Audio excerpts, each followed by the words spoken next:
بالنسبة للأعمال الفنية من البداية كان ليا أو من خلال الدراسة اكتشاف إنه مصر هي أصل العالم في الفن كله. دي حقيقة مش مجرد كلام يعني.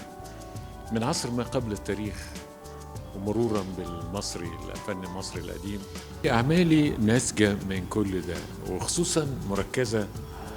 أنا كان ليا حظ إن أنا أنشئ كلية فنون جميلة في الأقصر، فقعدت 10 سنين في الأقصر بتحرك بين الأقصر وبين أسوان، فمعظم أعمالي هنا معمولة هناك. أنا صحيح بتعتمد على نماذج أصلية، لكن الألوان والمعالجة كلها معاصرة.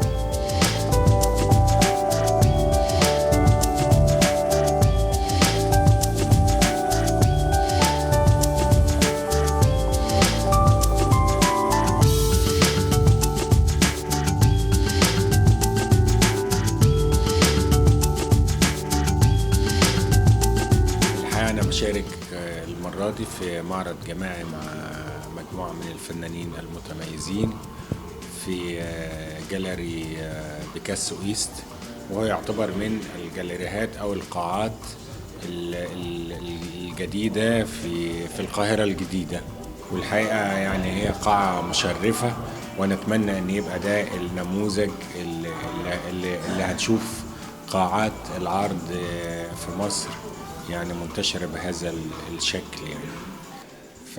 وأنا بنتمي إلى هذا الاتجاه اللي هو بينتمي للجمال، وبينتمي للمصرية، أو بينتمي للناس يعني. أنا أعمالي عموما بتدور في فلك الطبيعة، إذا كانت ورد، إذا كانت بورتريه، إذا كانت منظر، يعني الحياة بشكل عام من وجهة نظري يعني المتفائلة.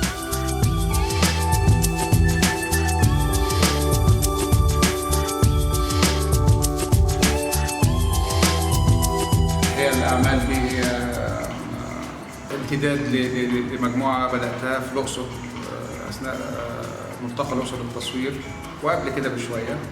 الحقيقة كل شغل بشتغل فيه برملة مصرية صافية. الرملة دي من تراب مصر.